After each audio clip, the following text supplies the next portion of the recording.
दोस्तों, हमारे इस पॉडकास्ट के मेहमान हैं श्री मेहुल विटलानी। ये मुंबई के कांदिवली से हैं और करीबन 20 सालों से अपना व्यवसाय कर रहे हैं रियल एस्टेट का, under the name of just properties.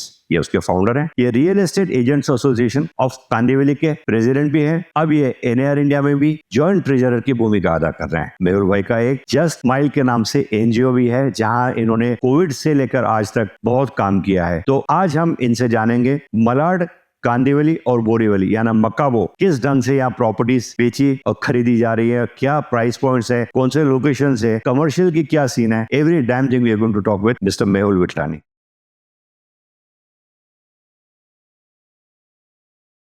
Mehul भाई, welcome to the podcast. It's a pleasure having you. आज आपके माध्यम से हम जानेंगे कि मुंबई के कांदिवली में क्या हो रहा है। ये लोकेशन आपका अपना गढ़ है, so please throw some light on Kandivali. और उससे पहले हम जानना चाहेंगे कि आप इस प्रोफेशन में आए कैसे? By choice, not by chance. Thank you first of all Kishan Milani ji, thank you very much कि आपने मुझे इस काबिल समझा कि मैं आपके पॉडकास्ट पे आ सकूं। Thank you for that, it's my pleasure. And Kandivali में सबसे पहले तो मैं बता दूं कि मैं इस प्रोफेशन में कैसे आया। इट वाज जस्ट कि हम लोग सब जब बात कर रहे थे, I was in a profession of teak board. So we used to import teak from Burma and we used to get it sawn at Nagpur and Gandhinagar, Gujarat. और वहां से हम लोग ये सारी चीजों को लाके बॉम्बे में हर जगह पे, मतलब बॉम्बे का ऐसा कोई कोना नहीं है, कोई रिटेल शॉप नहीं है जहाँ पे हमारा माल नहीं जा रहा था। But it was a very lengthy procedure कि कुछ चीज़ों को इंपोर्ट किया, किसी के थ्रू इंपोर्ट करवा दिया, इंपोर्ट करवाने के बाद में उसको सॉइल करवाया, फिर distribution, then collection. And overall I was just thinking that we are wasting the nature resources. उसने एक CSR का जो एक्टिविटी का जब से शुरू किया था ना, बोला कि नहीं भाई, पेड़ उगाने चाहिए, पेड़ काटने नहीं चाहिए। तो दैट वाज द रीजन कि आई लेफ्ट इट प्रोफेशन। और मार्जिन भी बहुत कम था उसमें, just a margin of 2-3% after investing so many things. लेकिन कोई प्रॉब्लम नहीं था उसमें। But shifted to the real estate because we were having a bunch of investors who are every single day searching for some properties कि भाई ये चाहिए, कोई शॉप चाहिए, कोई गोडाउन चाहिए। And we used to pay a lot of amount to the realtor brokers. अभी तो हम लोग क्या बोलते थे, दलाल है, ब्रोकर है। बिफोर 16-18 ईयर्स वो तो कि भाई दलाल कुछ सर्विस भी नहीं दे रहा है और पैसा भी पूरा देके जा रहा है, why not create this as the administrated job और एकदम उसको स्ट्रीमलाइन करके अच्छे से बोलते ना एक प्रोफेशनल की तरह काम करे कि भाई लोगों को जो पैसा दे रहे हैं ना उससे ज्यादा सर्विस मिले। और उस वजह से मैं इस प्रोफेशन में आया कि हमको ये काम करना चाहिए। हाँ, सो मेहुल भाई, ये तो बहुत बड़ी अच्छी बात है। जैसे आपने बताया कि पेड़ उगाने चाहिए, ना कि काटने चाहिए। सो ये समझ बहुत कम लोगों में आती है। और साथ साथ ये बिजनेस भी हो गया। आपने ऐसा बिजनेस चुना है जो लोगों को सेटिस्फेक्शन मिलता है। अगर आप उनको घर देते हैं और उनको हैप्पी देख के, खुश देख के, पैसा तो मिलता ही है और खुशी भी मिलती है कि लोगों के साथ आपने एक अच्छा उनको आशियाना दिलाया। किशन जी, सॉरी टू से, इसमें बीच में ना हमारे डैड का बहुत बड़ा हाथ है। मिस्टर अच्छा, श्री दिनेश विठलदास विटलानी जी का बहुत बड़ा हाथ है। मतलब बहुत पुराने में हम लोग जब देखते थे, जब मूवी देखने जाते तभी रोटी कपड़ा और मकान पिक्चर आई थी कुमार जी की। तो उस वक्त उन्होंने बोला था कि रोटी कपड़ा और मकान 3 एसेशन चीजें होती है जिसमें से रोटी लोग भीख मांग के भी खा लेंगे, कोई खिला भी देगा। कपड़ा जो होता है वो भी क्या होता है, हम लोग जब ज्वाइंट फैमिली में हम सब बड़े हुए ना, तो बड़े भाई के कपड़े छोटे भाई पहन रहे, छोटे भाई के कपड़े उससे छोटे भाई पहन रहे। सही। लेकिन प्रॉपर्टी कोई किसी को देता नहीं है। तो वो मतलब एक सबसे बड़ा लक्ष्य होता है किसी भी एवरेज या मिडिल क्लास या लोअर मिडिल क्लास आदमी के लिए कि भाई मेरा खुद का घर होना, ये उसके लिए स्वर्ग समान हो। तो मेहुल, जब तू किसी को घर दिला, तू एक फ्लैट दिला रहे लेकिन वो उनको घर बना रहे, और वो घर में जिस दिन वो गृह प्रवेश की पूजा करके अंदर जाते हैं ना, तो उनके दिल से जो आशीर्वाद तेरे लिए नहीं कहते ना, वो करोड़ों रुपए से नहीं ज्यादा है। क्या बात, अच्छा काम कर रहा है। तो this was he was my motivation. मतलब उन्होंने वो गाइडलाइन दी थी कि भाई तू ये काम कर, बहुत अच्छा काम है, and you will grow in that, and by his blessings I am growing. Very good and we are seeing your growth Mehul भाई। मैं देख रहा हूँ आपको, इतने सालों से हम लोग साथ में काम कर रहे हैं एनएआर इंडिया में, and I am watching you are progressing very good. Please let us know, take us through Kandivali, your area, कि रियल एस्टेट में वहाँ क्या हो रहा है, क्या क्या टाइप के काम हो रहे हैं, कौन से लोकेशंस वहाँ है, क्या व्हाट आर ग्रोथ ड्राइवर्स, क्या डेवलपमेंट्स हो रही है वहाँ पर जिसकी वजह से कांदिवली का मार्केट एब्जॉर्ब हो रहा है इतना सब inventory? Give a to to that. First of all, Kandi जब पहले बॉम्बे शुरू हुआ था फॉर्मली इन 1857 1900, जब बॉम्बे आया तो द वर्ड वाज बॉम्बे। और बॉम्बे तभी जो था ना, वो कोलाबा से लेके दादर तक ही बॉम्बे होता था। उसके आगे बैंड्रा, अंधेरी, ये सारे मतलब जंगल पार्ट्स होते थे, आउटस्कर्ट्स हो जाते थे बॉम्बे के। जैसे आज के दिन में हम लोग विराट पालकर को आउटस्कर्ट्स ऑफ बॉम्बे बोलते हैं ना, वैसे Malad, Kandivali, Borivali, there were 3 different railway stations, जिसको आज के दिन में लोग प्यार से या एक एब्रीवेटिव को दे दिया है वर्ड मकाबो। अच्छा, कांदिवली बोली, इट्स कॉल्ड मकाबो। बगाबो, ओके। 3 रेलवे स्टेशन है बॉम्बे के नॉर्दर्न सबर्ब्स के, हाँ। जहाँ पे लोगों के सेकेंड होम हुआ करते थे, बंगलोज हुआ करते थे। जैसे आज हमको लोनावाला में और सब लोग रखते हैं ना, तो जितने भी लोग बड़े लोग, रईस लोग जो कोलाबा, कफपरेट, वाल्केश्वर रहते थे ना, इन सब के लिए यहाँ पे सेकेंड होम्स हुआ करते थे। हाँ, लेकिन धीरे धीरे धीरे जैसे आज विरार में और सब जगह पे फर्स्ट होम्स हमारे हिसाब से होने लगे लोगों के, हाँ, यही चीज कांदिवली में होना शुरू हो गई थी 96 से लेके 2002 के बीच में। क्या लोगों ने पहला घर बसाना शुरू कर दिया था कांदिवली में, कि उस वक्त यहाँ पे रेट जो थे वो 1000 से 1500 रुपया पर स्क्वायर फीट के थे। और लोगों को क्या था कि भाई टाउन में जो प्रॉपर मुंबई में जो लोग रहते हैं, उनके वहां पे जब प्रॉपर्टीज का बंटवारा होता था, 4 भाइयों का बंटवारा हो गया, 6 भाइयों का बंटवारा हो गया, तो उनके साथ में जो प्रॉपर्टी का काम होता था, तो उतने पैसों में Malad, Kandivali, Borivali was only the option, the only option for them to buy. कि भाई वहां से 50 लाख रुपया है, यहाँ पे 10-10 लाख के 2 BHK मिल रहे थे उस समय। तो 5 भाइयों ने अलग अलग 2 बेडरूम के फ्लैट ले लिए और 5 भाई का घर परिवार अलग हो गया। मतलब ऐसे साथ में रहना है, लेकिन क्या है, जितने बर्तन होते हैं फिर इतनी आवाज ज्यादा होती है, तो एक ही घर के नीचे सबको रहना नहीं था, और वहां पे जगह छोटी छोटी होती थी टाउन में। तो इस वजह से Malad, Kandivali, Borivali, the Makabo island is a super hit thing. और जहाँ पे हम लोग कांदिवली में बैठे, तो कांदिवली में भी बोलते ना बहुत सारे लोकेशंस है, महावीर नगर, Patel Nagar, MG road, SP road, Thakur village, Thakur complex, Charkop. तो वैसे अलग अलग जो एरियाज जिसको हम लोग बोलते हैं, कम से कम 15 से 20 ऐसे लोकेशंस है जहाँ पे क्लस्टर कम्युनिटीज आ चुकी है, क्लस्टर डेवलपमेंट्स आ चुके हैं, बड़े बड़े डेवलपर्स आ चुके हैं लास्ट 20 साल के अंदर में। ये जो चीज 1500 रुपए की थी, आज 40,000 रुपए की हो गई है ऑलमोस्ट, वाओ, इन 20 ईयर्स। तब जो आज नया डेवलपमेंट, जितने भी डेवलपर्स आ रहे हैं, कोई भी चीज 35-40 हजार पर स्क्वायर फीट से नीचे नहीं मिल रही है। चाहे वो लोरा हो, चाहे वो ओबेरॉय हो, चाहे वो कलपत्रु हो, एकता हो, भूमि हो, एनीथिंग एंड एवरीथिंग। जहाँ पे गेटेड कम्युनिटीज है, वो सारे के सारे लोग 35,000 प्लस के रेट्स में ही आज के दिन में डील कर। और यहाँ पे पहले ये हो जाता था कि इन लेट 90s, मतलब 97, 98, 99 से लेके 2005 तक चीजें ऐसी थी कि जितने भी लोग यहाँ पे रहते थे, कांदिवली, बोरीवली, मलाड, मकाबो में जो भी लोग रहते थे, ये सारे के सारे काम करने जाते थे साउथ मुंबई में, चर्च गेट, मरीन लाइन्स में। उस जगह पे सब लोग काम करते थे। कपड़े की दुकान है किसी की मंगलास मार्केट में, किसी का और कुछ काम है, कोई यहाँ से वाशी PMC मार्केट जा रहा है। तो ये जितने भी लोगों ने दूर 40 किलोमीटर 50 किलोमीटर दूर जो ट्रैवल करते थे, तो जैसे जैसे बॉम्बे ग्रोथ हुई, जैसे जैसे ट्रैवल टाइम बढ़ते गया, ये सब लोगों ने मलाड, कांदिवली, बोरीवली में ही अपने अपने ऑफिस कर लिए। और उससे जो कमर्शियल जो है ना, वो भी एकदम वो हो गया। मतलब आज के दिन में अगर आप बोरीवली में चले जाएंगे, तो बोरीवली में जो जवेरी बाजार, जिसको हम लोग बोलते हैं ज्वेलरी मार्केट, सबसे पहले जो मंगलास मार्केट टाउन में था, जवेरी बाजार, जहाँ पे बड़े बड़े त्रिभुवनदास विंजी ज्वेलरी और जितने भी लोग थे, ये सारे यहाँ बोरीवली LT रोड में आ चुके। ओके, जोया लुकास से लेके कल्याण ज्वेलर्स से लेके हर कोई।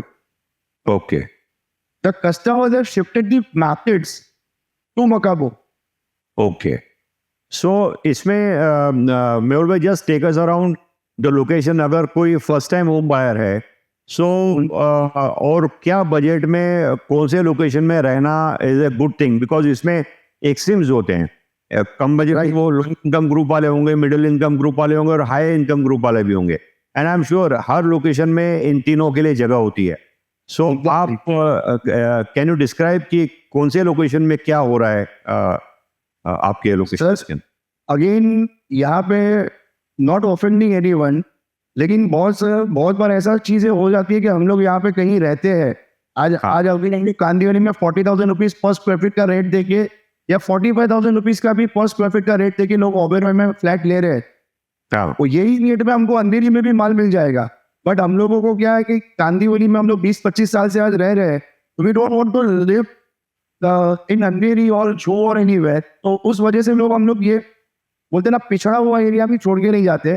वैसे ही यहाँ पे जैसे चारकोप या लिंक रोड से टुवर्ड्स दी वेस्ट जितनी भी चीजें है ना, ये पहले आई थी लो इनकम ग्रुप के लिए.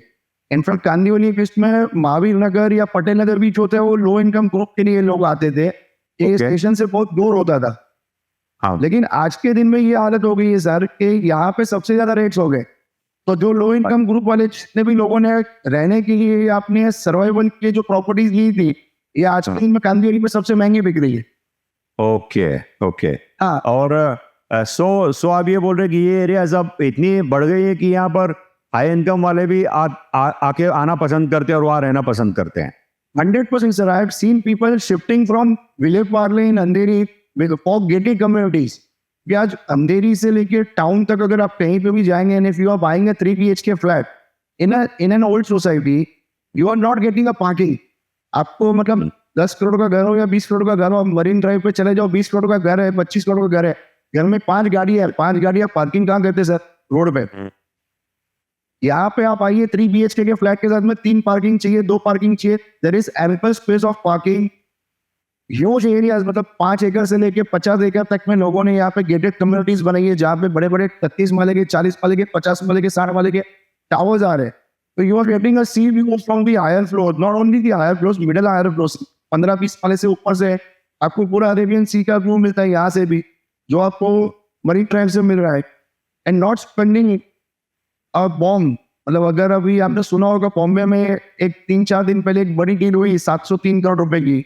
हाँ जी. It was a deal of 2.8 lakh rupees per square feet. हाँ जी. हाँ. So that was very expensive. That is ये मतलब न्यूयॉर्क में ये भाव नहीं है सर. मुंबई के बारे में you can't say anything. और मुंबई, इसके तो बोलते हैं मुंबई मेरी जान. मुंबई कुछ भी हो सकता. हाँ. और so being the financial capital of India, मतलब कोई गुड़गांव में कोई कंपनी है, कोई बैंगलोर में कोई कंपनी है, कोई हैदराबाद में कोई कंपनी है, लेकिन हर किसी को सर यहाँ पे इनको अपना एक फुटप्रिंट रखना ही है. चाहे वो ऑफिस रखे, हेड ऑफिस रखे, और हेड ऑफिस रखेंगे तो लोग ट्रैवल करने आएंगे, तो उनके CEO स्टाफ के लिए क्वार्टर्स या फ्लैट्स. तो मतलब पूरे इंडिया में कहीं पे भी चले जाओ, उनका एक उंगली, एक नाखून, एक हाथ कहीं ना कहीं बॉम्बे पे उनको रखना ही पड़ेगा. ये बात सही है. इसी की वजह से मुंबई की ग्रोथ, कई लोगों को लगता है अभी when I make some videos on Mumbai, तो I get comment Mumbai is finished. Mumbai, I said Mumbai is never finished. It will surprise you every time. It is never finished. This is the only city in India जो पूरी रात सोती नहीं है. The city never sleeps. The city never sleeps. And I remember when this Mumbai का जो bomb blast हुआ था local का, next day everything was in place. People were traveling. बाढ़ आती है, इतना सारा कुछ होता है, पानी आ जाता है. Next day people जैसे कुछ हुआ ही नहीं है. So that is Mumbai is very different. People won't understand this. Yeah. So You're right. Lucky. happy go lucky, absolutely. It has everything. It has for everybody there is something. बस लेने आना चाहिए. लेने आ रहा है. का ही है. Like people come to fulfill their dreams. That is the city of dreams as they call it. City of dreams. Yeah. So महल भाई ये बताइए कि मलाड में जैसे आपने कहा कि कांदीवली में मोकाबो में जैसे रहने के लिए तो ठीक है, जगह रीजनेबल प्राइस में आज भी कंपेयर टू डाउन साइड आपको अभी भी मिल रही है. What about the investors? अगर कोई इन्वेस्ट करना चाहता है, so is there some profits that they can book at a later stage, और कौन से लोकेशंस में जाना चाहिए?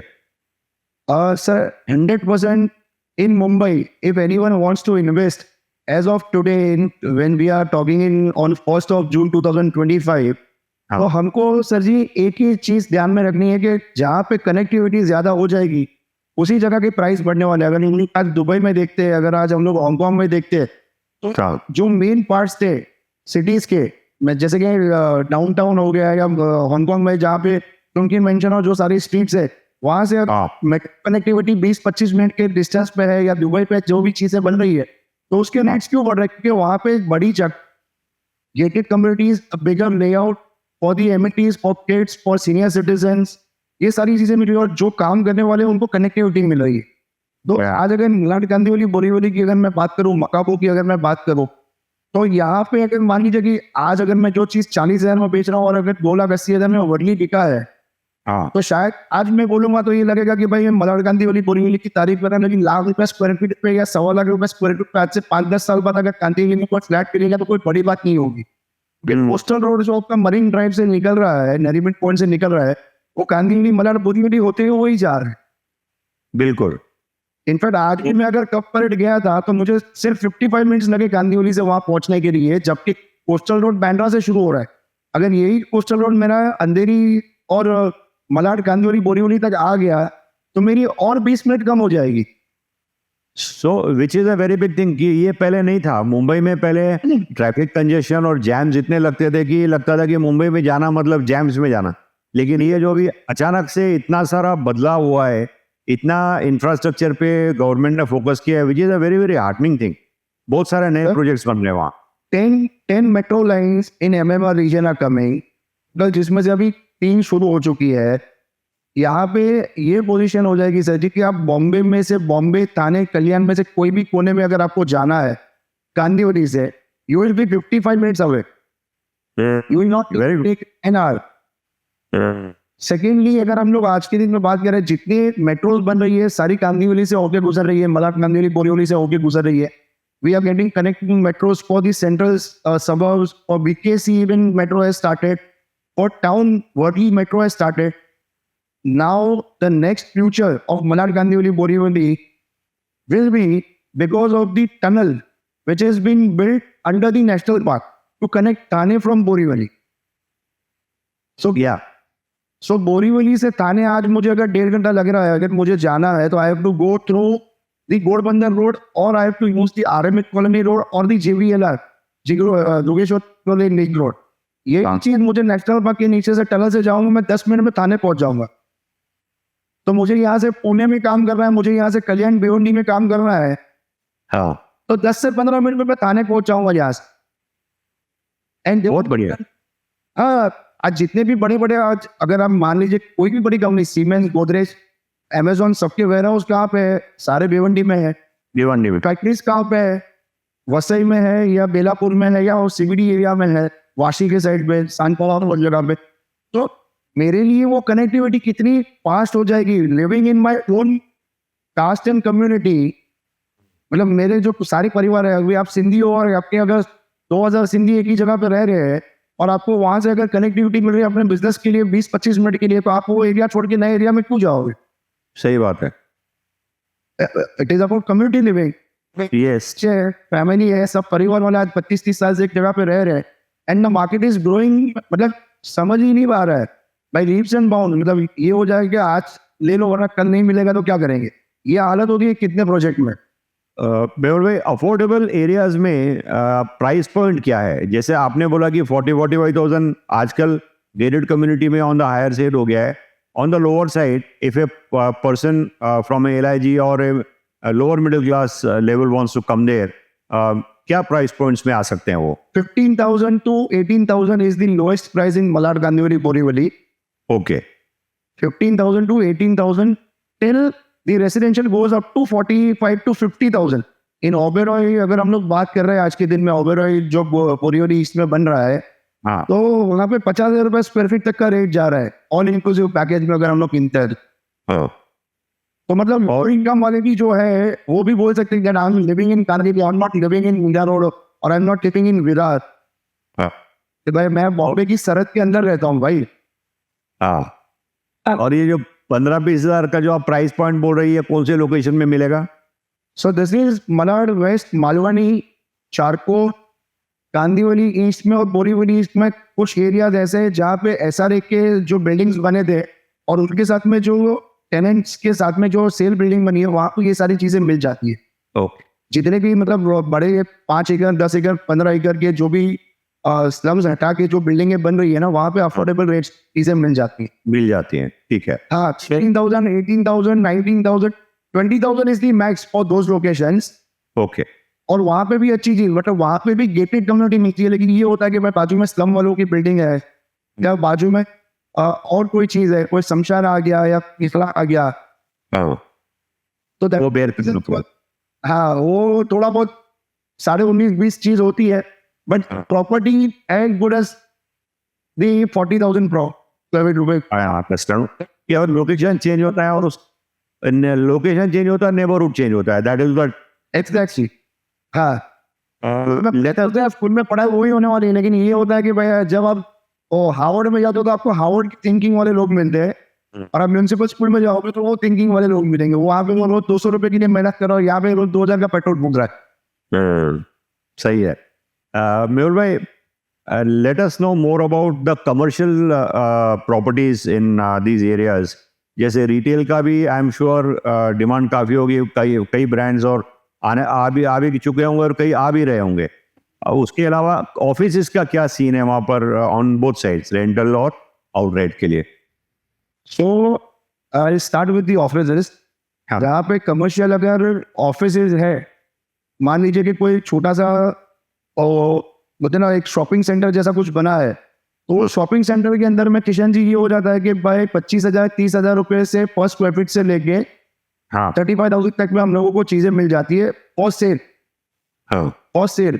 And the same thing on rental, if we are thinking we get it at around 100 to 150 rupees per square feet rental, according to condition of the premises. और retails की अगर हम लोग करें कि अगर शटर्स जो है शॉप्स, जी, वो शॉप्स का जो लोकेशन है वो अगेन जहाँ पे 20,000 रुपए का रेसिडेंशियल का रेट है, वहाँ पे 35-40 हजार में शॉप मिल जाती है, और it goes to around 3 lakh rupees per square feet. अच्छा, ओके। हाँ, So this is the demand and supply, क्योंकि शॉप्स कम होते हैं और मुंबई तो वैसे ही वर्टिकल में ज़्यादा है। 15%, approximately 15% is the commercial market, and 85% was the residential market as of 2018, 19, 20. लेकिन आफ्टर 2020 यहाँ पे कितने ऐसे प्रेमाइसेस बन गए, जैसे कि आपके वहाँ और कल्याणी नगर में इन्होंने बनाया है, कोरडिया जी ने, पंचायत वालों ने, ट्रम्प टावर्स जो बन रही है, जैसे भी चीजें बनी, तो वहां पे जैसे प्योरली कमर्शियल बीकेसी में अंधेरी में बनते थे, आज के दिन में मलावली बोरीवली में वैसे 100 बिल्डिंगें बन रही है जहाँ पे सिर्फ कमर्शियल है। ओके, तो यहाँ पे सिर्फ कमर्शियल है। सो रिटेल का रेंटल क्या होता है? जो शोरूम्स हैं या शॉप्स हैं उनके रेंटल्स क्या चलते हैं? द शॉप इन्वेस्टमेंट्स जिसका भी है, मतलब लोकेशन के हिसाब से अगेन आई विल गो 200 रुपया 225 रुपीज पर स्क्वायर फीट से लेके 1,100 रुपये पर स्क्वायर फीट तक का रेंट है। ओह, जैसे बोरीवली में आपको जो बताया, हाँ, जो ज्वेलरी मार्केट पूरी हो गई है, it is called LT road, Lokmanya Tilak road जिसको बोलते हैं। तो किशन जी उस लोकमान्य तिलक रोड के अंदर में ये पोजीशन है कि 1,100 रुपये 1,200 रुपये पर स्क्वायर फीट में रेंटल का वैल्यू हो गया है, जहाँ पे मतलब अच्छे से अच्छी ब्रांड के ज्वेलर्स आके वहाँ पे मांग रहे जगह, लेकिन हमारे पास है नहीं, जगह है नहीं, जगह है नहीं। मतलब आज 15 ज्वेलर्स वाले आगे और 25 को आना नहीं, उन 25 को हम लोग दे सके उतनी जगह नहीं है मेरे पास या किसी के पास में भी। Which means it is all about demand and supply. 100%। और आपको लगता है कि ये सस्टेन होगा, ये चलेगा?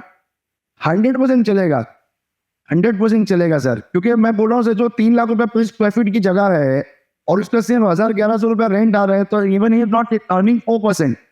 करेक्ट। लेकिन उसको पता है कि जो सोने की दुकान है मेरी ना, वो सोने से कीमती है। हाँ। कल ये दुकान 4 लाख में भी नहीं मिलेगी और 5 लाख में भी नहीं मिलेगी, सोना तो मिल जाएगा। तो दैट इज द रीजन कि उसके सस्ते रेंट पे भी ईयरली 3-4% में वो लोग दे रहे। यहाँ पे बाकी जो कमर्शियल प्रेमाइसेस है ना, उसका 6 to 7% का यील्ड मिलता है, मिलता है इन्वेस्टमेंट के हिसाब से। मान लीजिए 30,000 का प्रॉपर्टी तो 150 रुपये रेंट मिलेगा, 30,000 का प्रॉपर्टी है 250 का रेंट मिले, तो 6 to 7% का वहां पे काम होता है। लेकिन किशन जी ये है, यहाँ पे एप्रिसिएशन बहुत ज्यादा है। जैसे कि आज अंधेरी में और बीकेसी नगर में अगर हम लोग देखेंगे तो करोड़ों स्क्वायर फीट का कमर्शियल बन के पड़ा हुआ है, यहाँ पे नहीं है। यहाँ पे अभी उभर रही है मार्केट, तो जितनी भी चीजें बनेगी almost 15 to 20% of Mumbai of the western suburb staying in Makabo, Okay, which is a very big thing. Which is a very big thing. अगर आप कभी चर्चगेट से ट्रेन लेके निकलेंगे बोरीवली के लिए, हाँ, तो गोरेगांव तक आपको ट्रैफिक मिलेगा, मतलब खड़े रहना पड़ेगा, आपको बैठने के लिए कांदिवली मिलेगा जब बोरीवली उतरना है आप। हाँ, that is Mumbai. Class station पर बैठने मिलेगा आपको, तब तक तो आपको जगह नहीं है खड़ा रहने के लिए। हाँ, ठीक है। और मुंबई की लोकल तो जिसने ट्रैवल किया उसको ही पता है कि भाई कैसे घुसोगे, वो भी नहीं पता चलेगा, और कैसे बाहर आओगे ये भी नहीं पता चलेगा। अपने आप बाहर आ जाओगे। अपने आप धक्के से बाहर आ जाओगे। मुंबई में बोलते हैं ना, मुंबई में चलना नहीं पड़ता, आपको चलाएंगे लोग अपने आप हाँ। वक्त रेंट ऑफिस का रेंटल क्या चलता है? कंपनीज क्या रेट में इसको लेती है रेंट के हिसाब से? Around 100 to 150 rupees per square feet on carpet. On carpet. और क्या साइजेस चलते हैं यूजुअली? कंपनीज क्या प्रेफर करती हैं? सो अगेन इन मकाबो अगर हम लोग बात करेंगे तो मकाबो के अंदर में जैसे बीकेसी का एक पूरा एरिया कमर्शियल का बना है, मलाड में माइंड स्पेस करके एक एरिया है बिहाइंड द इनऑर्बिट मॉल, जहाँ पे डीमार्ट भी है, जहाँ पे 3G है, जहाँ पे सारी मल्टीनेशनल कंपनीज है। मतलब 10,000 स्क्वायर फीट के 10,000 स्क्वायर फीट की फ्लोर प्लेट से लेके 35,000 स्क्वायर फीट की फ्लोर प्लेट तक। और ये हाँ। जितनी भी चीजें है किशन जी, ये सब 100 से लेके 200 रुपीज के बीच में एक्वायर की हुई है per square feet rental on carpet area according to the premises. मतलब कौन सी फर्निश्ड है, कौन सी सेमी फर्निश्ड है, कोई प्लग एंड प्ले है तो उसका ज्यादा भी रेंट होगा, लेकिन 100 रुपए से नीचे किसी का भी रेंट नहीं है। So it is minimum rent. हाँ। सो ऑब्वियसली प्राइसिंग के हिसाब से रेंटल फिक्स होता है। 5-6% का रिटर्न तो इन्वेस्टर को चाहिए होता है, उसी बेसिस पे प्राइसेस भी चलती है और रेंटल भी चलता है। मेहुल भाई, coming to your other activities, आप चैरिटी और सोशल का बहुत काम करते हैं, मैं जानता हूँ।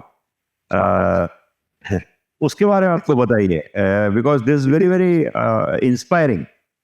Again, sir, this is all because of my mom and dad, because they have taught me that what society gives you, you have to give the society back. तो अगर समाज ने हमको इतनी इज्जत दी है, इतनी शोहरत दी है, इतना काम दिया है, तो हमको समाज के लिए कुछ ना कुछ काम करना चाहिए। तो भी अगर ये चैरिटी की या CSR एक्टिविटीज की बात करेंगे तो शायद 2-3 पॉडकास्ट कम पड़ जाएंगे, but doing some great things. हाँ, there are many things which we are doing under our NGO's name Just Smile Foundation. जैसे हमारी कंपनी है जस्ट प्रॉपर्टीज, तो उसी के साथ में हमारा जस्ट फाइनेंस है, जस्ट बिजनेस सेंटर है, it's a co-working space, just insurance जहाँ पे हमारी एक इंश्योरेंस की कंपनी है, and again with the same we are having an NGO named as just smile foundation. Okay. और जस्ट स्माइल फाउंडेशन का जो जन्म हुआ है, जो नाम का जो जन्म होता है ना, तो वो हुआ है कोविड के टाइम पे। Activities are running since 1920 years. This is my 20th year for CSR activities, which I am doing because of my father, because they had started something, and I'm just continuing my legacy. सो आपने Covid में काफी काम किया था, मैं जानता हूँ। You had gone out of your way to help people. So what is it? So Kishan ji, in COVID, the first day it was, अगर हम लोग डेट से जाएंगे तो 22 मार्च 2020 was the जनता कर्फ्यू, जिस दिन एक दिन सबको बंद रखने के लिए हमारे प्राइम मिनिस्टर सर ने बोला था, मोदी जी ने, और सही ने बंद रखा। 23 को रात को उन्होंने बोल दिया कि 24 से लॉकडाउन हो जाएगा। The first lockdown was for 21 days, है ना। तो लोगों को समझ में नहीं आ रहा था कि क्या करना चाहिए, कैसे करना चाहिए। बहुत सारे लोग, जैसे कांदिवली के अंदर में हम लोग देखते हैं, तो आज के दिन में धारावी के बाद में सबसे बड़ा स्लम कांदिवली में है, कांदिवली मलाड में है। द सेकेंड लार्जेस्ट स्लम, मतलब फर्स्ट नंबर इज धारावी, लेकिन 2 से लेके 10 नंबर तक सब मकाबू में आएंगे। Oh. तो यहाँ पे कितने ऐसे लोग हैं जो रोज काम करते हैं, रोज रात को घर पे जाके खाना पैसा कमाएंगे तो घर पे जाके खाना खा पाएंगे। और वहां पे के अंदर में कैसे कोई 21 दिन का खाना जमा करेगा मुझे नहीं पता था। Sitting in the same office where I am right now, कुछ दोस्तों ने मिलके ये सोचा कि भाई हम लोगों को किन लोगों की मदद करनी चाहिए, we should go and help the poor जितना हमसे हो सकता है। We started a community kitchen. थोड़ा हमारे पास में राशन था, तो जिनके घर पे चूल्हा था उनको हम लोगों ने राशन दिया कि भैया आप खाना बना के खा लीजिए आपके घर में। और जिनके घर पे चूल्हा नहीं था, जो लोग रोड पे बसते हैं, बहुत सारे ऐसे लोग थे जो पुणे से गोवा से बसेस लेके आए थे, अच्छे घर के लोग थे, ड्राइवर थे, जिन खेती बाड़ी है, लेकिन वो लोग यहाँ पे बस में आ गए और उनको बस में ही सोना पड़ा था, उनके पास तो चूल्हा है नहीं। Oh. उनके हम लोग कुक मील्स लेके जाते थे हमारे कम्युनिटी किचन से। अच्छा। तो ये स्टार्ट हुआ from 25th of March 2020 on Gudi Padwa, the auspicious day. Yeah. जैसे ही 6-7 दिन हो गए ना, पहला केस कांदिवली में आ गया। Oh. भाई कांदिवली में फलाने आदमी को मेरे ऑफिस वाले बिल्डिंग में किसी को कोरोना आ गया, वो है फ्रॉम दुबई।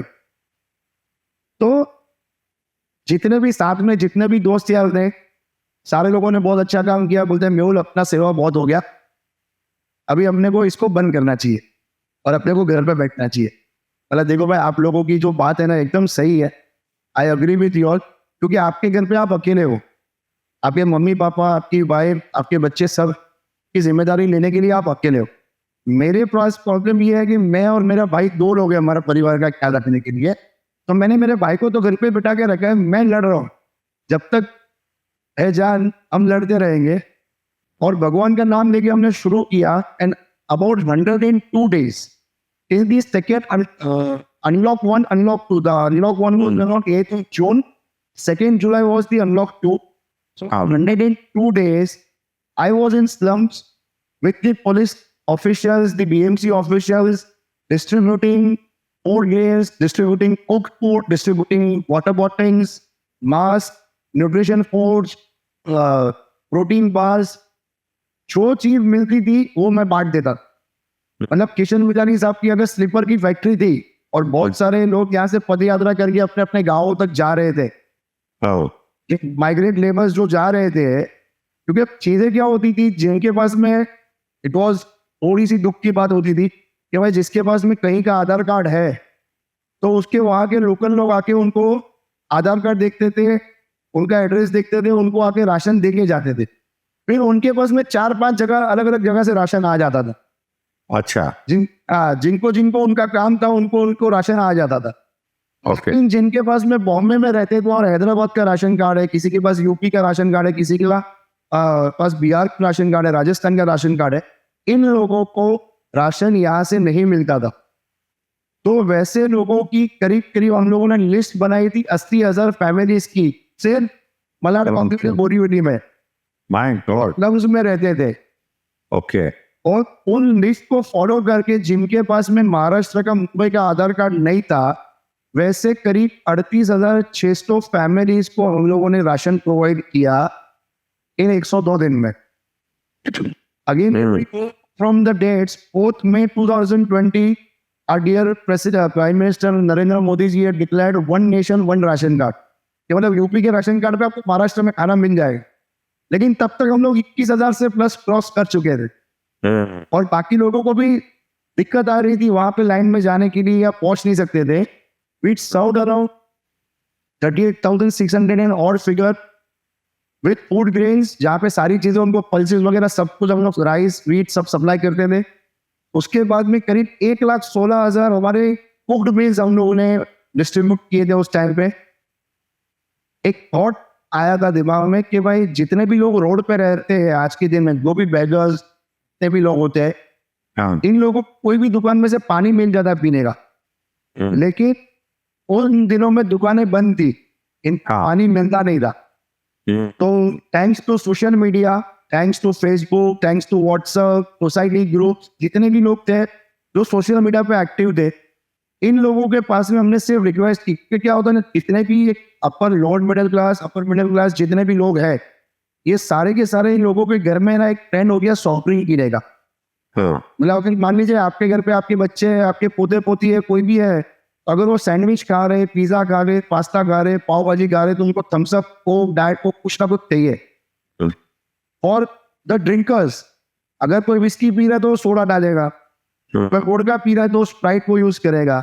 लेकिन ये जितने भी प्लास्टिक की बॉटल्स थी, ये सारी की सारी आप फेंक देती हो। हाँ we requested to the people on social media, don't throw these bottles. आप इनको स्टेरिलाइज करके, मतलब जैसे पानी में आप अपने बर्तन धोते हो घर पे, इस बॉटल को धो के जो पानी आप पीते हो वही पानी आप मुझे दे दीजिए, हर घर से सिर्फ 2 लीटर। क्या बात है। बीइंग द गेटेड कम्युनिटी, 150 लोगों की, 200 लोगों की, 300 लोगों की सोसाइटीज थी। हमने बोला कि आप बाहर भी मत आइए, आपको डर है कि आपको कोरोना हो जाएगा। आपके सोसाइटी के गेट पे जो वॉचमैन का कैबिन होता है, ऑफिस होता है, वहां पे आप 2 बॉटल छोड़ दीजिए, हमारा स्टाफ आके लेके जाएगा, हमारे वॉलंटियर्स आके लेके जाएंगे आपसे। सर आप मानेंगे नहीं, मैंने 90,000 लीटर पानी पहले 15 दिन में इस तरह से जमा किया, and we reached to around 2 lakh litres of water, जहां पे हमने पीने का पानी इतने लोगों को सप्लाई किया, और we didn't generate new plastic. वाह वेरी नाइस, डबल काम हो गया। डबल काम हो गया, पैसा भी अपना बच गया, लोगों के हमारे माध्यम से ही सही, लेकिन किसी को 2 लीटर पानी अगर आपने पिला दिया है तो उसका पुण्य, उसका फल आपको मिलने ही वाला है। बिल्कुल बिल्कुल, तो बहुत सही बात। हर आदमी ने इस चीजों की मदद की थी। In fact my story was covered by जल शक्ति मिनिस्ट्री ऑफ महाराष्ट्र, और उनका जल चर्चा करके एडिशन आता है एवरी मंथ। सो मई 2020 में ये मेरा इंटरव्यू भी छपा था, and after that, looking at that interview, उन्होंने मेरा ऑल इंडिया रेडियो पे एक इंटरव्यू किया था, जिससे पूरे महाराष्ट्र भर के लोगों को हमने ये सलाह दी थी, और भगवान जाने कितने लाखों लीटर का पानी लोगों ने जमा करके लोगों को पिलाया होगा, उसका हिसाब नहीं है अपने पास में, लेकिन ये आइडिया बहुत जोर काम कर गया। बहुत अच्छा, वेरी नाइस।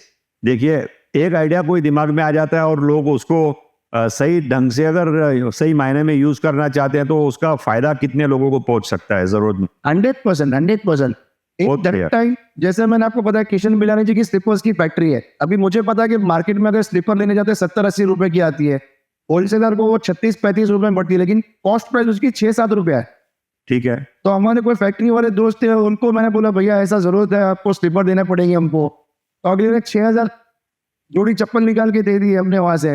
तो जितने माइग्रेंट लेबरर्स जा रहे थे, जिनके चप्पल टूट गए या जिनके पैरों में चप्पल नहीं थे, उनको चप्पल पहना के हमने भेजा, भैया आप इतनी दूर तक चला सको, इस चप्पल को पहन लीजिए। किसी का रेनकोट की, प्लास्टिक की रेनकोट की फैक्ट्री थी, वो पॉकेट रेनकोट आते हैं, बारिश शुरू हो गई थी, तो सबको रेनकोट हम लोगों ने करीब 30,000 रेनकोट बांट दिए थे, भाई क्या आपको पानी से बचना है तो आप ये रेनकोट पहन के जाइए।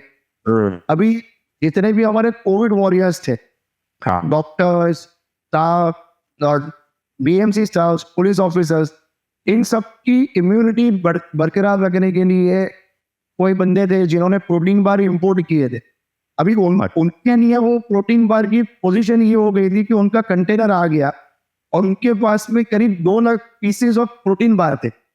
ओके। लेकिन उनकी सबसे बड़ी दिक्कत ये थी, वो 40 रुपए में है, वो 40 रुपए का जो प्रोटीन बार था, उसको बेचने की जो उसकी डेट्स जो थी, जिसमें एक्सपायरी डेट जिसको बोलते हैं, वो 25 पे खत्म होने वाली थी, और 25 दिन के अंदर ये माल बिकने नहीं वाला था। ठीक है। तो उन्होंने क्या बोला, मेरे को मुझे ये चीज फेंकनी पड़ेगी, लेकिन आपने ये बहुत यूजफुल आ सकती है, काम आ सकती है। मैंने वो सारे कोविड वॉरियर्स के साथ में हर हॉस्पिटल में, हर बीएमसी के ऑफिसर्स को, जितने भी नाकाबंदी में पुलिस वाले थे, जितने भी प्यून्स, डॉक्टर्स, जितना भी स्टाफ था, हर किसी को प्रोटीन बार बांट दिए कि भाई आप अपनी इम्यूनिटी बरकरार, आपको पूरे दिन में खाने नहीं मिलेगा, 2 प्रोटीन बार खा लिया, आपको न्यूट्रिशन मिल जाएगा। क्या बात है, वाह बहुत अच्छा, बहुत अच्छा, वेरी नाइस। ये चीजें मतलब आती गई, और हमने किसी को कॉल नहीं किया। जैसे किशन मिलानी जी को पता चला, किशन मिलानी जी ने मुझे कॉल करके बोल दिया, भैया आपको क्या रिक्वायरमेंट है। मैंने बोला सर मेरे को गेहूं की रिक्वायरमेंट है, आटे की रिक्वायरमेंट है। उन्होंने बोला कल आपके पास पहुंच जाएगा, और कल किसी ने 5 टन ट्रक भेज दिया, 10 टन ट्रक भेज दिए। पहले ये होता था किशन जी कि हम लोग चीजें खरीदते थे सुपरमार्केट से, तो 40 रुपए किलो में चावल मिलता था, 38 रुपए किलो में गेहूं का आटा मिलता था। पेइंग द कॉज कि हम लोगों का पैसा ज्यादा नहीं लगे और हम लोग और ज्यादा से ज्यादा लोगों को हम लोग मिल सके, we contacted FCI, Food Corporation of India. तो उन्होंने बोला कि आप सेंट्रल गवर्नमेंट को लेटर लिखिए आपके NGO से, they will give us the permission, और आपको 21 रुपए किलो में गेहूं मिलेगा और 22 रुपए किलो में चावल मिलेगा। बताइए। उसका कंडीशन ये है कि आपको लेना पड़ेगा 10 टन कम से कम। Okay. We are ready for it. मैं कांदिवली में रहता हूँ, बोरीवली ईस्ट में ही FCI का गोडाउन है। हम लोग ने ये प्रोसेस किया और वहां से फिर हर रोज का 10 टन का माल आना शुरू हो गया, अलग अलग NGO की मदद से, अलग अलग NGO के लेटर्स से। हाँ। दिक्कत सिर्फ बड़ी ये होती थी कि वो जो 10 टन माल जब आता था ना, तो आपके और मेरे जैसे जितने भी दोस्त थे ना, उन्हीं को लेबर बना के मुझे वो खाली करना पड़ता था। हम लोग खुद वो धोके उतारते थे 50-50 किलो के जो सैक्स आते थे, उसको हमारे कम्युनिटी सेंटर में लेके जाके फिर उसको खाली करके 5-5 किलो को पैक करके फिर गाड़ी में भर के हर किसी के घर पे पहुंचा। वाह। That was a task, but by God's grace जिस दिन तक काम किया, 102 डे, 102 नॉट आउट एक ऋषि कपूर जी की और अमिताभ बच्चन की पिक्चर थी, and we ji. Also 102 not out. 102 दिन के बाद लोगों ने काम धंधा शुरू किया, लोगों ने पैसा कमाना शुरू किया, खुद के पैरों पे वापस खड़े हो गए। उस दिन तक हमारे पास में ना राशन घटा, ना पानी घटा, ना खाना घटा। सब दोस्त यार की मदद से रोज कुछ ना कुछ आता था और वही हम बांट देते थे। बहुत अच्छा मेहुल भाई, आपने जो काम किया, जो आपने बताया, मुझे अभी भी गूज़बम्स आ रहे हैं। देखिए, मैं बात कर रहा हूँ आपके साथ, और बहुत बढ़िया काम आपने किया है, और सबके तरफ से मैं आपका शुक्रिया अदा करता हूँ कि आपने ये एक अपने ऊपर लिया और आपने लीड लिया। अगर शायद देखिए, लीड लेना बहुत इंपॉर्टेंट है। अपॉर्चुनिटी कईयों को आती है, कई जगह पे आती है, लेकिन आपने इसको समझा कि नहीं, इसको करना ही है, कैसे भी करके जिद करके आपने किया, तो सारे लोग आपके साथ जुड़ते चले गए और इतना बड़ा काम हो गया कि लोगों को कितनी राहत पहुंची है। बहुत लोगों को इसका फायदा मिला। छोटे सर, जिस दिन ये काम खत्म हुआ ना, उस दिन तक हमारे पास में ये इंडस्ट्री चल रही थी कि मॉर्निंग 8 o'clock को ट्रक आ रहा है, हमको खाली करना है, हमको भरना है, हमको लोगों तक खाना पहुंचाना है, और रात को 8:30 बजे लास्ट डिलीवरी होती थी। We were working for 12 hours every day in slums, in hospitals. मतलब लाखों मास्क बांट दिए, लाखों, और बाकी सब जितने भी चीजें थी, मतलब जो भी चीज आई है ना, सिर्फ ये हजारों में नहीं आई, सारी लाखों में आई। चाहे खाना आया, चाहे फूड पैकेट्स आए, चाहे प्रोटीन बार्स आए, चाहे मास्क आए, चाहे वो जो सैनिटाइजर्स आए, हर चीज की क्वांटिटी आई है। कोई भी चीज ऐसी नहीं कि किसी ने 5 पीस बेच दिए, किसी ने 10 पीस दिए। लोगों ने दिन खोल के बांटा कि भाई आप, हम घर से नहीं निकल सकते हैं, लेकिन आप अगर घर के बाहर हो तो आपको हम लोग पूरा सपोर्ट देंगे। मतलब कोई हिसाब ही नहीं है सर। इट वॉज माई, मैं सिर्फ एक जरिया था। आई was just a mode of transport, a mode of communication, मतलब डिलीवरी बॉय था मैं। मैंने काम लोगों का किया है और लोगों के लिए किया है। बिल्कुल ठीक है, और ऊपर वाला सब देखता है और वो इसका फल जरूर देता है। और आप सर, इसका गुड बुक में कोविड में दे दिया। मतलब कोविड के अंदर में बाई नेचर हम लोगों का एक सिद्धांत होता है कि हम लोग लोगों के वहां जाके मन्नत मांगते हैं। हम लोग भगवान के पास जाके बोलते मेरा ये काम हो जाएगा कि ये कर दूंगा, ये काम। मैंने सर मेरी लाइफ के अंदर में out of 365 days, 100 days, almost 100 days मैं किसी ना किसी मंदिर में होता हूँ पूरे साल में। चाहे मैं जगन्नाथपुरी चले गया, चाहे मैं चारधाम चले गया, चाहे मैं वैष्णो देवी चले गया, किसी ना किसी मंदिर में 100 दिन मत्था टेकता हूँ। और वहां पे मत्था टेक के सिर्फ इतना ही बोलता हूँ कि मेरी औकात से मुझे ज्यादा दिया है, थैंक यू वेरी मच। मेरे इतने साल के करियर में मैंने पहली बार मेरे ऑफिस के भगवान के सामने रो के उस दिन मांगा था कि मेरे पीछे, जैसे मैं बोला ना कि मैं चल रहा हूँ एज एन इंजन, मेरे पीछे 40-45 वॉलंटियर्स है। भगवान इनका ख्याल रखना। और इन 102 दिन के अंदर में सर, मैं आपको सबसे बड़ी बात बता दूं, हम लोगों का एक्सपोजर इतना ज्यादा था हर जगह पे। हमारे किसी के खानदान में, हमारे किसी के घर में ना माँ को, ना बाप को, ना बेटे को, ना बच्चे को, ना बीवी, किसी को भी सर्दी जुकाम भी नहीं हुआ है 102 दिन तक। कोरोना छोड़ दीजिए, हमको सर्दी जुकाम भी नहीं हुआ है। तो बहुत बड़ी बात। चलिए, पूरे वॉलंटियर्स को ये विश्वास है। हाँ, हम लोग सर वहाँ पे सेक्स वर्कर्स के पास कामाटीपुरा गए, हम लोग ओल्ड एज होम में गए, हम लोग चिल्ड्रंस एरिया में गए जहाँ पे चाइल्ड होम्स होते हैं, अनाथ आश्रम होते हैं, ऑर्फनेजेस होते हैं। हम लोग लाइन होप में गए, हम लोग ट्रांसजेंडर्स के पास गए, हर किसी के पास मैं गया उधर कोविड में। ऐसा कोई है नहीं कि बॉम्बे का जहाँ पे मैं नहीं गया। और जहाँ पे लोग कोविड में, बहुत सारी जगह पे ऐसा होता था सर जी के लोग अपनी बॉडीज को, मतलब छोड़ देते थे। आपको अपने फैमिली मेंबर की डेथ हो जाए तो आपको देखने नहीं मिलता था नहीं मिलता। कि भाई आपने क्या किया है, कैसे है उसको। आप ना उनका चेहरा देख सकते थे, ना आप उनको मुकाबले दे सकते थे। अंतिम जी। संस्कार नहीं होता था। In phase 2, we started the cremation of unclaimed bodies with Mamdani Health and Education Trust और जस्ट माइल फाउंडेशन ने कोलैबोरेशन में शुरू किया। From that day till now government के पास में हमारा डेटा है, we have done more than 6,300 unclaimed bodies जिसका क्रिमेशन अगर हिंदू है तो हिंदू प्रथा से हुआ है, मुस्लिम है तो उसको बरियल किया गया है, क्रिश्चियन है तो उसको बरियल किया गया है। But we have crossed 6,300 unclaimed bodies जिनका फाइनल राइट्स रिचुअल्स हमने किए हुए। Very nice. It started in Covid.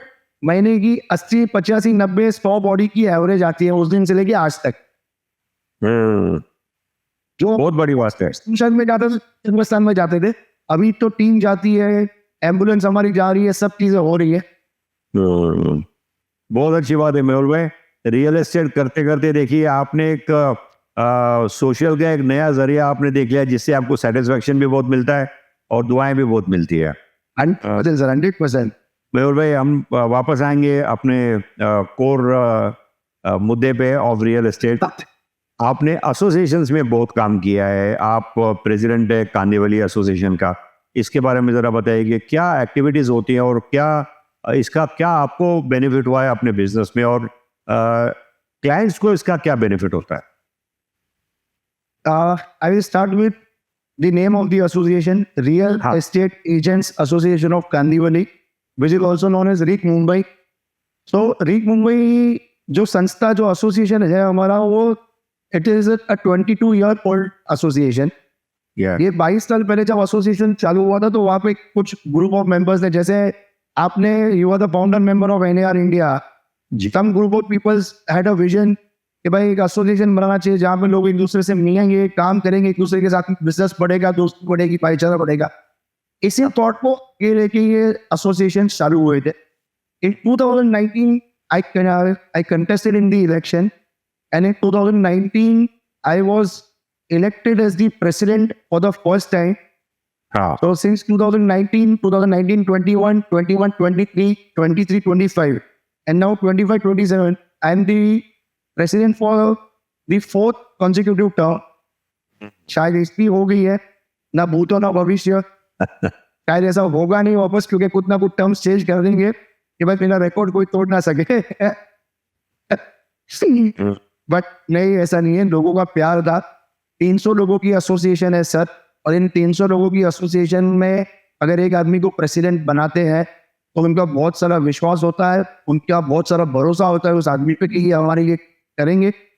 And definitely I have tried my level best कि हमारे एसोसिएशन, जैसे एसोसिएशन शुरू हुआ कि 300 लोग एक दूसरे के साथ बिजनेस कर सके, वैसे ही 45 डिफरेंट एसोसिएशंस का एक फेरिक एसोसिएशन खुला NAR इंडिया, जिसकी नींव आपने रखी थी।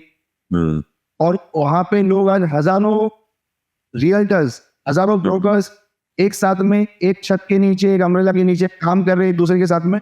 तो हमने भी सोचा कि रीक को नेशनल लेवल पे कैसे लेके जा सके, उसके लिए मेहनत की कि रीक को, जैसे आज इंडिया को फुटबॉल में सम्मान नहीं मिलता है, तो ऐसे बहुत सारे छोटे छोटे एसोसिएशन जिनको लोग जानते ही नहीं है पूरे इंडिया में, लेकिन आज रीक को पैन इंडिया लोग जानते हैं। यहाँ का बंदा बैठे बैठे बैंगलोर में बिजनेस कर रहा है, यहाँ का बंदा बैठे बैठे पुणे में बिजनेस कर रहा है, यहाँ का बंदा बैठे बैठे कोयम्बटूर बिजनेस कर रहा है, इंदौर कर रहा है, छत्तीसगढ़ कर रहा है। थैंक्स टू NAR इंडिया कि उन्होंने वो प्लेटफॉर्म बनाया, उस जगह पे लोगों को लाके मिलाया। Thanks to you being the founder member of NAR India. और इसी तरह जैसे आप लोगों ने एक सोच रखी थी कि सबका भला हो, सब लोग बिजनेस करें, वैसे ही रीक के लिए हम लोगों ने बहुत सारे पेटेंट प्रोग्राम्स करवाए, एजुकेशन बोलते हैं ना कि एजुकेशन इवेंट्स रख गए, जहाँ पे लोगों को रेरा के बारे में, बाकी सब चीज़ें जो गवर्नमेंट के जितने भी लॉज आ रहे हैं, व्हाट इज 33(9), व्हाट इज 33(11), जो मार्केट टर्म्स है, AI के बारे में, चैट GPT के बारे में, मार्केटिंग के बारे में, स्किल डेवलपमेंट के बारे में क्लासेस दिए गए, लेक्चर्स दिए गए, BSM बिजनेस एक्शन मीट्स किए गए। By the god of grace, हम लोग ने एक कन्वेंशन किया, सिटी कन्वेंशन किया under the banner of NAR India, which was named as rod rise of a realtor, term था rise of a realtor, rise of a रीकर, क्योंकि हमारे एसोसिएशन का जो रीक है तो उसके जो बंदे हैं उनको उसको रीकर्स कहते हैं। और वहाँ पे उस दिन जब सारा स्टाफ में 1000 लोगों का 993 टू बी प्रिसाइज जब डेलीगेट्स आए थे, तब ऐसा लगा कि हमने जिंदगी में कुछ अचीव किया है कि रीक को आज पूरा इंडिया जानता है। मेरे एसोसिएशन के साथ में हर आदमी कनेक्ट हुआ, हर आदमी कनेक्ट होना चाहता है, और हम लोगों ने जो दे सकते थे सबसे बेस्ट दिया, but we connected with people and we grow a network. आज रीच मैन इंडिया काम करता है, कांदिवली में बैठ के बंदा इंडिया में, दुबई में, US में, हर जगह पे काम कर रहा है, काम कर बैठ बंदा। सो इसमें कस्टमर का फायदा ये होता है कि उनको जैसे आप ट्रेनिंग देते हैं, नॉलेज शेयरिंग करते हैं अपने मेंबर्स के साथ, तो कस्टमर को एक अलग लेवल की सर्विस मिलती है अगर वो आपका मेंबर है। सर वो हमारा रीक का मेंबर होने से कस्टमर को सबसे बड़ी जो बोलते ना ऑथेंटिसिटी मिल जाती है। आज के दिन में जैसे हॉलमार्क हो गया या गवर्नमेंट का 916 हो गया या ISI हो गया या ISO 9002 हो गया, बीइंग द मेंबर ऑफ रीक और being the member of NAR India gives you that authenticity। आज पुणे के अंदर में अगर प्रॉप का कोई मेंबर है तो वो ऑथेंटिसिटी मिल जाती है मुझे पुणे में उस ब्रोकर के साथ में काम करने के लिए, उस रियल्टर के साथ काम करने में, कि भैया इसके पीछे प्रॉप का नाम लगा, इसके पीछे NAR इंडिया का नाम लगा, ये गलत नहीं करेगा, मेरे क्लाइंट का पैसा डूबेगा नहीं। तो वैसे ही यहाँ के जो लोकल क्लाइंट्स है उनको ये एक सबसे बड़ी चीज हो जाती है safety, because it is hard and money sir. लोग 3 पीढ़ी का पैसा लगता है प्रॉपर्टी लेने के लिए। कि कैसे 3 पीढ़ी का लगता है किचन जी, पता है आपको? मान लीजिए कि मेरे डैडी ने एक प्रॉपर्टी खरीदी थी 1 बेडरूम हॉल किचन, ठीक है, वो 1 बेडरूम हॉल किचन मैंने 1 करोड़ रुपए में बेच दिया। तो मतलब मेरे पापा की जिंदगी भर की कमाई मैंने लगा दी। ठीक है, अभी मैंने 1 करोड़ का फॉर एग्जाम्पल कमा के रखा है, तो मैंने मेरी जिंदगी भर की कमाई लगा दी, और मैं 1 करोड़ रुपए की लोन लूंगा, मेरे आने वाले 20 साल की कमाई लगा दी जो मेरे बच्चों के लिए थे। तो 3 पीढ़ी का, कोई ऐसा नहीं बोलता कि मेरी जिंदगी भर का पैसा लगा, 3 पीढ़ी का पैसा लगता है तब जाके एक प्रॉपर्टी बनती है भैया। सही बात और है। वो 3 पीढ़ी का पैसा लगा के अगर आपके पास में सेफ्टी नहीं है और आपके पास में डिस्कम्फर्ट है तो आप वो बिजनेस कर ही नहीं पाएंगे। तो मैं तो ये चाहता हूँ कि भाई मेरे लोगों को रीक, जहाँ पे अगर आप रीक पढ़ो, जहाँ पे आप NAR इंडिया पढ़ो, कांदिवली पे आप किसी ऑफिस में चले जाओ, आर यू मेंबर ऑफ रीक, are you member of NAR India, आप आंख बंद करके उन बंदों के साथ में आप प्रॉपर्टी का डील कर सकते हो। इनफैक्ट NAR इंडिया के ऑल 43 एसोसिएशन के साथ आप डील कर सकते हो। मैं तो यहाँ पे कांदिवली में बैठा तो मैं रीक की बात कर रहा हूँ, लेकिन अगर वो पुणे में आएगा और प्रॉपर NAR इंडिया को देखेगा, भैया आंख बंद करके ये पैसा दे दो भाई, आपका पैसा घर पे बट के ही आएगा। आपकी प्रॉपर्टी में जितना अगर आपने 100 रुपया दिया तो आपको 110 रुपए की सर्विस मिलेगी, ये मैं गारंटी दे सकता हूँ ऑथेंटिसिटी की और सर्विस की। बहुत सही बोला। मेहुल भाई, आपने नेशनल पे भी काफी काम किया है, तो उसके बारे में बताइए, आपका अनुभव कैसा रहा? नेशनल पे सर जी मेरा अनुभव, being the realtor, being the president of rig, मेरा नेशनल में एक ही रोल था, मेरे एसोसिएशन को वो सम्मान मिले, वो डिग्निटी मिले, वो पहचान मिले कि जहाँ पे लोग, मतलब पुणे से अगर किशन जी को अगर कुछ काम है तो 100%, अगर कांदिवली में काम है ना तो रीक के किसी भी बंदे को कॉल करके बात कर सके, ना कि कोई पोर्टल पे जाके बात करे। ये पोर्टल जितने भी है सब बेकार है, वो आपका डेटा भी चुरा, आपका पैसा भी ले रहे हैं, इधर से एडवर्टाइजमेंट का एड्स भी ले रहे हैं, हर चीज कर रहे हैं, लेकिन उनका कोई मतलब रोल नहीं है। They are not providing any service. जब आप कॉल करते हो तो कॉल सेंटर पे गाना सुनना पड़ता है, this call is being recorded, please stay online. वो किसी लोकल बंदे से अगर आप कॉल सेंटर पे बात कर रहे हो, उनके मैनेजर को, RM को, TL को, वैसे बात करते करते 6 घंटे निकल जाते। उतने टाइम में तो हम लोग प्रॉपर्टी का रजिस्ट्रेशन करके निकल जाते। सर ये रियल्टर का काम ये है, पोर्टल का वो काम नहीं है। बड़े बड़े पोर्टल MNC लेके आ जाएंगे, लेकिन वो लोग वो काम नहीं कर पाएंगे जो एक रियल्टर ग्राउंड लेवल पे कर सकते। वो क्योंकि फीट ऑन स्ट्रीट है ना, उनको स्ट्रीट का नॉलेज बहुत होता है, ये बिजनेस बहुत लोकलाइज्ड है, इसको इसी के लिए तो इसको स्केल अप नहीं कर पाते हैं। इसी के लिए स्केल अप भी हम लोग कर रहे हैं sir. We are getting administrative for that. हम लोग उसको भी स्केल करने की कोशिश कर रहे हैं। शायद आज नहीं होगा, 4 साल बाद होगा, लेकिन जहाँ पे ये लोग, मतलब कोई बंदा दिल्ली के कॉल सेंटर में बैठ के आपको कांदिवली की गली कैसे दिखा सकता है? नहीं बता सकता है। नहीं समझ नहीं सकता, नहीं कर समझ ही नहीं सकता है। नहीं समझ नहीं सकता। तो नेशनल पे जैसे आपने अलग अलग स्टेजेस पे काम किया, अलग अलग पोजीशंस पे काम किया है। Right, so I was selected as the CSR chairman CSR by Mr. Sameer Arora ji. Thank you Sameer भाई कि आपने मुझे वो नेशनल पे काम करने के लिए मौका दिया, और उनके बोलते ना मार्गदर्शन में हम लोग ने बहुत सारी CSR एक्टिविटीज उस साल की। देन के मिस्टर शिव कुमार, वहाँ पे भी मैं CSR चेयरमैन रहा। देन मिस्टर अमित चोपड़ा के, वहाँ पे मैं वेस्ट जोन का हेड बना for the first term which was in 2023-24 24-25, and now for 25-26 I am the joint treasurer of NAR India, and again thanks to Mr. Amit Chopra, our national president. Yes, very nice. And looks like Amit को realise हुआ होगा कि वहाँ गोवा में बैठे बैठे he can have Mehul, who's a typical Gujarati, to handle cash, handle money. To handle funds, cash तो हम लोग बात ही नहीं करते सर जी। नहीं है। Now we are all in plastic money. Absolutely. So Mehul भाई, what is the forecast of NAR India में क्या आगे प्रोग्राम्स होने जा रहे हैं फॉर क्लाइंट सेंट्रिक? क्लाइंट को किस तरह से उसका और बेनिफिट मिल सकता है आगे? जैसे पोर्टल्स में है, जैसे पोर्टल्स में काफी परेशानी का सामना करना पड़ता है क्लाइंट्स को, वही चीज में घुमा घुमा के they just want to extract money. So NAR India क्या सोच रही है अब? Sir, NAR India has already launched their app for the realtors themselves.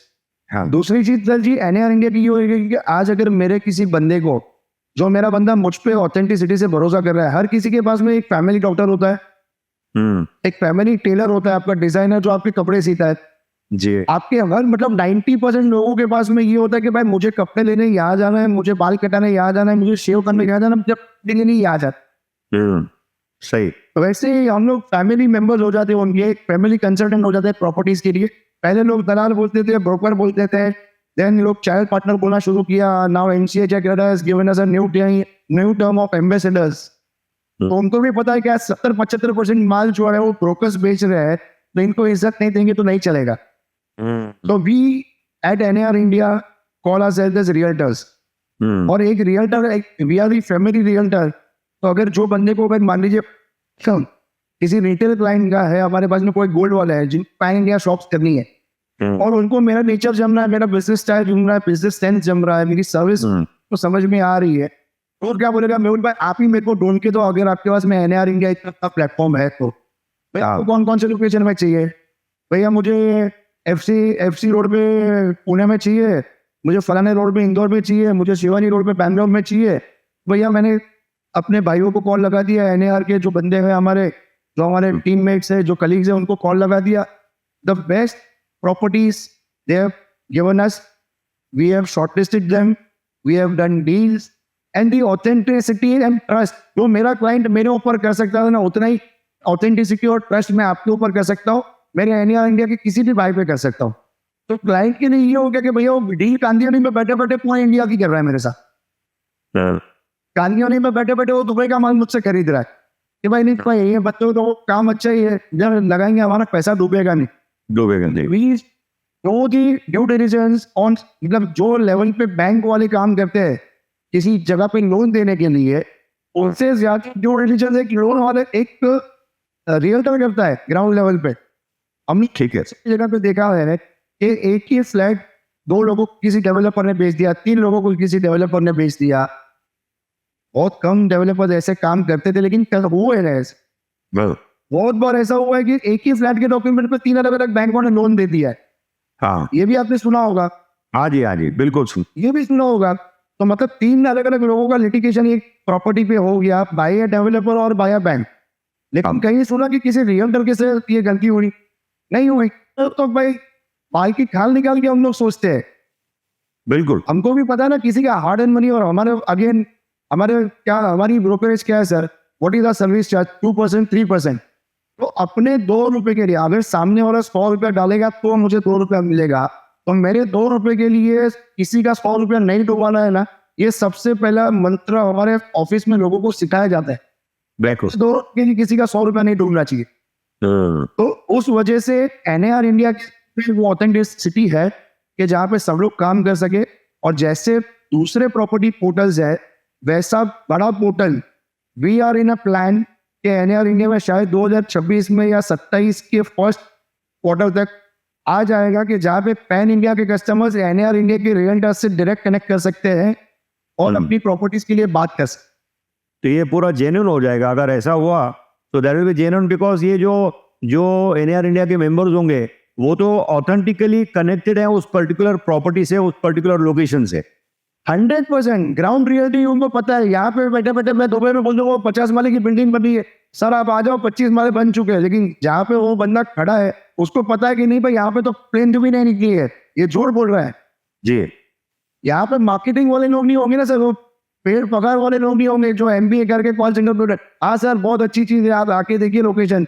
यहाँ का अपना जो बंदा है किशन जी, वो क्लियर बताएगा कि बॉस ये चीज को 18 महीने लगेगा, और हम लोग तो बहुत सेफ साइड चलते हैं। एनआर इंडिया के जितने भी रियल्टर्स है वो इतना सेफ चलते हैं, जब बिल्डर अगर 18 महीना बोलते हैं तो हम 24 महीना बोलते हैं। हाँ बिल्कुल बिल्कुल। मैं 6 महीने बस क्लियर रखते हैं। मैं हर वीडियो में हर इसमें क्लाइंट्स को एडवाइस करता हूँ कि अगर आपको कोई 36 महीना बोलते हो तो 42 महीना पकड़ के चलिए, क्योंकि बिल्डर्स इतने प्रॉब्लम आते हैं, वो आज मालूम नहीं है, कहीं लिखा हुआ नहीं है, अचानक से कोई प्रॉब्लम आ गया तो उसको तो फेस करना ही पड़ेगा ना। वो आपको आगे बोलेगा कि साहब पैसा दे दो, पैसा तो वो लगा रहा है सारा। बहुत बार ऐसा होता है कि 1 का 2 रुपया भी उसको कहीं देना पड़ता है, लेकिन समय तो आपका जाएगा, तो आप उसमें निराश मत होइए, 42 मंथ्स का पकड़ के चलिए। और गवर्नमेंट की पॉलिसीज भी चेंज होती है, बहुत बार गवर्नमेंट चेंज हो जाती है, कभी कोई स्टैटिक का क्लियरेंस आ जाता है, कभी MOEF का भी आप देख रहे हैं पूरे देश भर में MOEF का, ministry of environment and forest का कुछ प्रॉब्लम चल रहा है, तो वहां से परमिशन आने में डेवलपर्स को डिले हो जाता है। तो क्लाइंट्स को, जैसे हम लोग बड़ी बड़ी आज के दिन में अगर जितने लोग IPL देख रहे हैं वहां पे देखते हैं म्यूचुअल फंड्स में टिके रहना सही है, पेशेंस रखना सही है, वैसा ही हमारा प्रॉपर्टी का भी है, पेशेंस रखना सही है, टिके रहो तो ही प्रॉफिट मिलेगा, आधे आदमी में छोड़ के मत जाओ, पैसा डूब जाएगा। बिल्कुल राइट है, और लोगों ने इसका अनुभव भी किया है। मेहुल भाई, मुझे ऐसा कोई ट्रांजैक्शन आपका जिसने आपके ऊपर कोई एक लास्टिंग इम्प्रेशन छोड़ा हो, कोई मेमोरेबल ट्रांजैक्शन आपका? बहुत होंगे, बट ऐसा कोई आपके ध्यान में होगा? तो ट्रांजैक्शन तो नहीं कहूँगा, लेकिन ऐसा एक चीज ऐसा हुआ था हमारी लाइफ में कि जहाँ पे हम लोग पहले रिटेल काम करते थे। हाँ। एंड एक अलग बिल्डिंग थी यहाँ पे IBIS करके, IBIS tower on the link road Kandivali west, जहाँ पे Mr Ayush Goenka was the promoter. और उनके साथ में जब पहली फीलिंग थी, वो फीलिंग आई मुझे कि भाई ये बंदे तो एकदम जेन्युइन है, लेकिन he is like a family member. और जैसे जैसे उनके साथ में काम करते गए तो उनकी पूरी बिल्डिंग का मैंडेट सोल सेलिंग एजेंसी उन्होंने मुझे दे दिया, and that was the turning point of my life. कि उनकी 28 माले की बिल्डिंग पूरी OC के साथ में हम लोगों ने डिलीवर की। उन्होंने मुझे प्रिविलेज दिया कि मैं अपना उस बिल्डिंग को बेचूं, चाहे बहुत सारे MNCs दूसरे जो हमारे ब्रोकर भाई थे सारे रेस में थे, बट ही ट्रस्टेड मी। उस बिल्डिंग को हमने साथ में पूरा किया, उन्होंने कंप्लीट किया OC लाके, और मैंने कंप्लीट किया बेच के। And that was the turning point of just properties of Mehul Vitlani. And in real estate mister Ayush Goenka will always be my godfather. Very good project जो उन्होंने दिए मुझे, और आज भी उनके साथ में ये रिलेशन है that he treats me as his third brother। Pune में अभी उनकी रेड ब्रिक ऑफिस के नाम से 2.5 मिलियन स्क्वायर फीट उन्होंने ऑलरेडी एक्वायर की हुई है। हाँ जी, हाँ जी। तो mister Ayush Goenka is real younger brother is Divyush Goenka, but Mehul Vitlani को तीसरे भाई की तरह ही देखते हैं, वैसे ही मुझे एक छोटे बच्चे की तरह ही मेरे सर पे हाथ रखा हुआ उन्होंने। तो I would be always obliged to him, क्योंकि उस बिल्डिंग से मेरी पहचान हुई, उस बिल्डिंग से मेरा नाम हुआ, और ऊपर वाले की मेहरबानी से ऊपर का टॉप फ्लोर पे मैं खुद ही रहता हूँ, वहाँ पे पूरा टॉप फ्लोर मुझे ही दे दिया अपने रहने के लिए। Okay, very good. मेहुल भाई, your lasting final words for our viewers, क्या बोलना चाहेंगे हमारे व्यूअर्स को आप? एक ही चीज़ है सर जी, व्यूअर्स के लिए, अगर आप रियल एस्टेट में पैसा लगा रहे हो, अगर मुंबई में लगाना है तो please choose Makabo island, Malad, Kandivali, Borivali, कहीं पे भी लीजिए, आपका पैसा बढ़ेगा। अगर मुंबई में आपको रहना है तो यहाँ पे कोस्टल रोड्स भी आ रहे हैं, मेट्रोज भी आ रहे हैं, ब्रिजेस भी आ रहे हैं, अंडरग्राउंड टनल्स भी आ रही है, आपकी कनेक्टिविटी यहाँ से बहुत अच्छी हो जाएगी। आपको ROI भी अच्छा मिलेगा, आपको एप्रिसिएशन भी अच्छा मिलेगा। और अगर ऐसी कोई प्रॉपर्टी अगर आपको ऐसा लगता है कि भाई अगर आपने ली है लेकिन बिक नहीं रही है, तो please contact just properties. Google पे हमारा नाम नंबर सब मिल जाएगा, आप यहाँ पे आ सकते हो। लेकिन जितने भी लोग अगर आज के दिन में ये सोच रहे हैं कि मैं बॉम्बे के अंदर में हूँ और मैं जितना EMI देता हूँ उतना में अगर मैं रेंट पे रहूंगा, मुझे खुद की प्रॉपर्टी लेने की क्या जरूरत है? तो बॉस, जैसे न्यूयॉर्क की, जैसे हांगकांग की, जैसे जापान में टोक्यो की हालत हुई है, वैसे ही इंडिया की, मुंबई की हालत होगी। यहाँ पे आपके पास में पैसा होने के बावजूद आपको शायद आज से 20 साल बाद, 15 साल बाद जगह ना मिले। तो अगर आज आपके पास में अपॉर्चुनिटी है, अगर आप रेंट भर रहे हो तो उससे अच्छा है 8%, 7.5% में लोन लेके EMI भर दीजिए। आपका लोन नहीं होगा तो उसके लिए भी मेरे पास आप आ सकते हैं, मैं आपका लोन भी करवा दूंगा। एंकर्स के साथ अपने रिश्ते बहुत अच्छे हैं, you will get good deals. लेकिन प्रॉपर्टी खरीदिए, बॉम्बे में को प्रॉपर्टी नहीं मिलेगी। आज आपको जब आज हम लोग सोचते हैं ना बहुत बार, यार ये प्रॉपर्टी हमको उस साल 20 साल पहले मेरे पिताजी को 10,000 में मिल गई थी, आज उसकी वैल्यू 4 करोड़ रुपए हो गई। आपका बेटा ये बात ना करे, उसका ध्यान रखिए। प्रॉपर्टी खरीदिए, चाहे कहीं पे भी खरीदिए, लेकिन आपका बेटा 20 साल के बाद ये ना बोले कि मेरे पिताजी को ये प्रॉपर्टी इस दाम में मिल गई, उन्होंने उस समय ली नहीं, जबकि पैसा था उनके पास। बहुत बहुत शुक्रिया मेहुल भाई। दोस्तों, मेहुल विठलानी आपके सामने है एंड हम इनका प्रोफाइल की लिंक डालेंगे डिस्क्रिप्शन में। If somebody is interested, you can always connect with Mehul भाई and take it forward. And बहुत बहुत शुक्रिया मेहुल भाई, आपने जो हमको 360 डिग्री एक व्यू दी मकाबो आइलैंड की, which was very important. The locations, the growth drivers, क्या हो रहा है आगे की डेवलपमेंट किस तरह हो रही है, और हमने आपका एक CSR या एक दूसरा साइड भी जान लिया कि क्या क्या आपने सोसाइटी के लिए किया है और क्या आपके मन में किस तरह भाव होते हैं इन चीज़ों के लिए। And we really appreciate and thank you very much for being with us. Thank you sir, thank you, it was my pleasure, thank you. Sure sure. उम्मीद है आपको मकाबो का ये पॉडकास्ट पसंद आया होगा। अगर आपको यूजफुल लगा तो औरों के साथ शेयर करना मत भूलिए। अगर आप हमारे चैनल पे नए हैं तो इसे सब्सक्राइब करना बिल्कुल मत भूलिए। हमें कमेंट सेक्शन में लिख के ये जरूर बताइए और किन लोकेशंस पे आप चाहते हैं कि हम पॉडकास्ट बनाए ताकि उन गेस्ट को हम इन्वाइट कर सकें। जल्दी मिलते हैं किसी और वीडियो के साथ, तब तक के लिए गुड बाय।